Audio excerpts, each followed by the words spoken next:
Welcome to Homestead Reptile, and today I'm going to talk to you guys about the top 5 underrated morphs. So this guy is a 2-for-1. He is a super soft and he's a tangerine. You can really appreciate in natural daylight how bright this gecko is. The tangerine just pops. He's so bright. He's so dark. And that has to do with both genes that he has going on. So the super soft and the tangerine. So tangerine really increases the brightness of his pigmentation. So it doesn't do anything to the black. It's mostly to the yellow pigmentation he has on his head. It takes the white pinstripes and makes them, that highlighter tangerine color. His portholes are also that tangerine color, and his tail, as you can see, is also that bright tangerine color. And in natural daylight, this guy, the super soft and the tangerine, makes his head glow. Look at that. Look how bright his head is. And you can really see those scales pop. And that would be the super soft. But these two morphs together make an amazing gecko. Super softs have really gone up a little in popularity. When I first got this guy, back in 2021, I believe. When I first got this guy, a lot of people didn't really care about softs or super softs. I would talk about them, and I would, if you posted anything in What's My Gecko Worth in the Facebook groups, and you said, I was like, oh, this guy is also a super soft. They would say super soft does not add any value to the gecko. It doesn't matter. And I was like, my personal opinion, I think super soft is a valid morph. I think it does add value to the gecko, because if you took a non-super soft that looked just like this guy versus a super soft, the super soft is going to look better. It just is. That's why I love them. It just adds more to the gecko. And then tangerine also adds so much to the gecko. It brightens it up. You can play around with it. You can do so much funky stuff with tangerine. Check out this baby right here. This baby is 3 grams, and this is a soft or super soft. I'm not 100% sure yet. I believe it's on the super soft spectrum, but I'll have to see as it gets older, really. But this is a tangerine super soft, possible super soft. But you can really see how bright this little baby is. He is adorable. There's a lot I really like about this baby. You can see right here his sibling. You can also kind of get a good look at the siblings. So this is very bright. You can kind of see on the white part of the tail, you can see that tangerine color, the hint of that. And again, these guys are bitty babies, so you got to give them a little time to color up and really mature. And my second or third underrated morph would be Tiger. So this girl's also a 2-for-1. She's a tiger and she is a tangerine. But tigers are super underrated. A few more breeders are actually really working with them, trying to make that striping bolder and the striping to stay as they age into adulthood. One problem with tigers, a lot of tigers as they age, that striping slowly disappears and goes away. It is a super common problem to have with tangerines. I mean, not tangerines, tigers, unfortunately. Because a lot of the time as they start off as babies, their stripes are super bold, super bright, but as they age up into adults, the striping slowly goes away. But there's so many amazing things you can do with tigers. There's this amazing breeder, and I follow her on Instagram, Oddball Exotics. She has some of the best in the world tiger lily whites. Some amazing tiger lily whites. My God, they're gorgeous. And she kind of inspired me to want to make my own tiger lily whites, because I was looking to buy some. I was like, I can't really find any. And I really wanted to try a tangerine tiger lily white, and this girl is a tangerine tiger lily white. The tangerine would really mess with the lily white's color. It would make it pinker, that white color, or a little oranger. It just tints the white, and it's amazing. And then the tiger comes up and it breaks up the lily white pattern. On the pattern that doesn't get white, you'd see the striping. Tiger, lily white, tangerine would be amazing. And tigers are amazing. Tigers, I feel, could be... I honestly think tigers could be the next, not big thing, but a workhorse when you're working with projects. That you want a plain, non-spotted tiger. You want to put them into certain projects. It's like, I want to make some funky harlequin tigers. Same thing with phantoms. I think phantoms are a great morph to have with your projects, and most of my collection are phantoms. I like simplicity a lot of the times with pattern.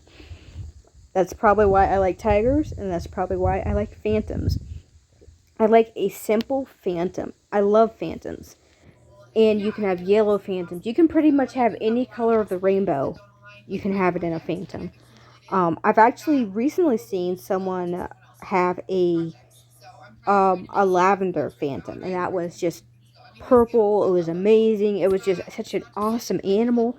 And I think phantoms are, again, like the tiger, I think they can be a workhorse for your projects, because if you want to add color into certain morphs, like if I want to make a red lily white, a lot of the times that red parent is a phantom. Or if I want to work with a yellow lily white, a lot of times that parent is a yellow phantom or black phantom or whatever phantom you want. Phantom is just an amazing gene. It's fun to work with, and I think there can be a lot of improvement in phantoms in general. This girl has a good head. She got good structure, but your average phantom does not have very good structure. And I think that's something a lot of people can work with phantoms is increasing the color. A lot of phantoms have great color, but you can work with getting the best colored phantoms, but also the best head structure. And a lot of people want to get those geckos just to add them to their groups. And a lot of people like me who just want to have a nice pet, I like a good phantom. So if I have a bright banana yellow phantom with a great head, I would love that animal. It's just beautiful. It's like banana yellow, big head. Who doesn't want that? But phantoms are amazing. It's a morph I think is underrated. Now there are more people working with phantoms, I would say, than no, never mind. There's there's not a lot of breeders that are just working with phantoms. There's a few, or breeders that the majority of their collection are phantoms. There are a few, but a lot more people prefer pattern over non-patternless animals. I don't know why. I honestly just prefer, I really do prefer patternless or minimal pattern animals. And I know most people prefer pattern. It's just what I like, and it's what I choose to work with. I really do like minimal pattern. And you can see with a lot of my collection has minimal pattern. I only have a few geckos that are just pretty extreme in pattern. I have a handful, like three, I think. I think three. No, maybe two. Uh, yeah, actually two that have a decent amount of pattern. But phantoms are great. I think they're underrated, and I think more people should work with phantoms. I love them. I think they're simple, and I think the average person likes a really bright phantom, like a bright yellow banana phantom, a bright red phantom, a deep black phantom. It's like a lot of people gravitate toward bright colors. It's like I gravitate to it. A lot of other people do, and it's just something to really enjoy and really like. But I definitely think phantoms are on that category of underrated, and there's a lot of work people can do with them. And now number 5. So this girl is a phantom, but she's also a kind of a low grade phantom, but she has a funky pattern. So what is this funky pattern? She is a brindle. So brindles are basically very close to tigers. They're pretty much just a broken pattern tiger, but seriously, some of the funkiest, oddest looking geckos are brindles. And I think brindles are my top of the group. Underrated. There's not a lot of people working with brindles. I think there's a ton of funky stuff you can do with brindles, like the brindle quins and just some weird funky patterns. And the funkiest geckos I've ever seen had some sort of brindle influence. Brindles are weird. I mean, look at this girl. She is a brindle phantom, and she's weird. She just has some weird funkiness going on. She has this weird dark dorsal. She's just a weirdo gecko. But there's a lot to like about this morph as well, and they're just like a fun, jagged pattern, weird gecko. They just keep, each brindle totally looks different from each other. Brindles are very unique in that I would put them almost like with Dalmatians. No two brindles look alike. They're always different in their pattern. You can't replicate the same pattern because each brindle is unique onto itself. But there's a lot of funky stuff you can do with brindles, and brindles are also in that category of underrated geckos, and she jumps into the pepper plant. But they're unique, they're interesting, and there's a lot of morphs that I would say are underrated.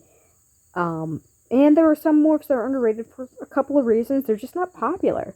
And it could be the case that certain geckos are just not popular for multiple reasons. They're not very attractive to the vast majority of people.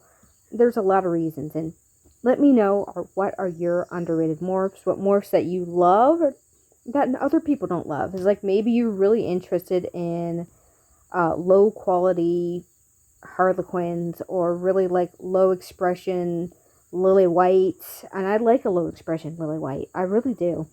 And that's probably again because I prefer geckos with minimal pattern, and most people love high pattern geckos. You might be into flames, and I've seen some actually really high quality flames. There's like, this is a good looking animal, and again, I think I like them because I like minimal pattern. And there's a lot of really cool, awesome geckos out there that you might like, but other people might not like. And to each their own. And again, comment on what you like and subscribe, and tell me what your favorite morphs are, your favorite geckos, why or why not. Have a good day, everybody.